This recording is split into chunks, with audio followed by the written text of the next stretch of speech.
Boston is the Brexit capital of Britain.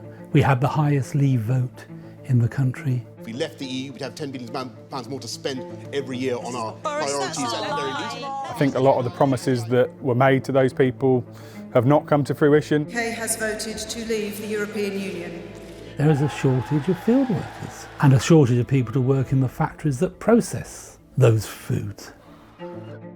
Fuel shortage, vegetable shortages. We don't have drivers to transport all the food around.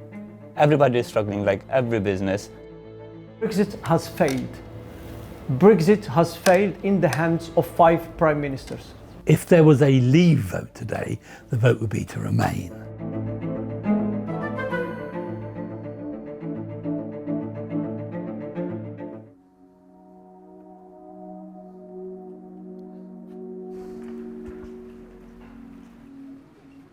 We grow seasonal cut flowers for multiple retailers.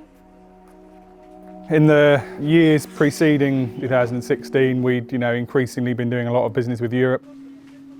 The main concern we had was the majority of our staff would be EU migrant workers.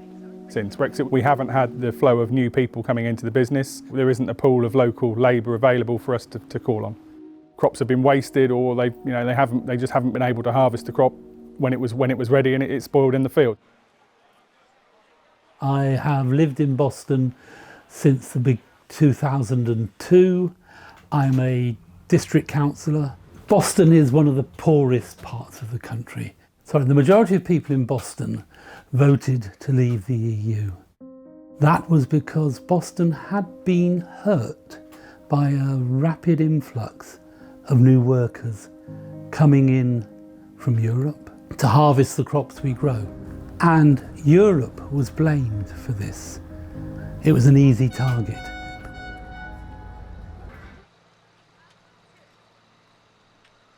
I am one of the biggest Brexiteers in this town. I used to campaign every Saturday. This is my local business. I choose Café de Paris just to have something different in Boston. We thought that Brexit will save us. However, it backfired. Boston is going backwards. We're degrading. We are in a big mess. We lost many prime ministers to Brexit. The country requires fresh leadership. David Cameron resigned. Then Theresa May came for 3 years, didn't do anything. Boris Johnson himself promised the British people that the £350 million we give every week to the EU, we're gonna retain it, and that money will go in the NHS. I can assure you that our hospital in Boston, a lot of units has been closed, cardiology unit, kids units closed. All of these, it's gone.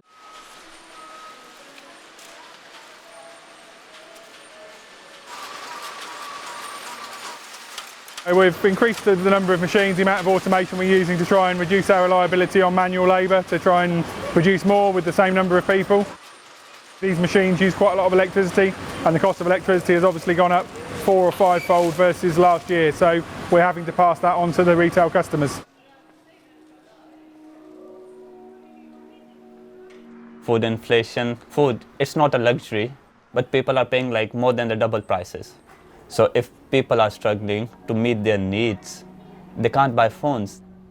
We do phone repairs, screens, batteries, motherboards. We sell accessories. In a couple of months, there have been like 4 or 5 shops that have been closed in town centre.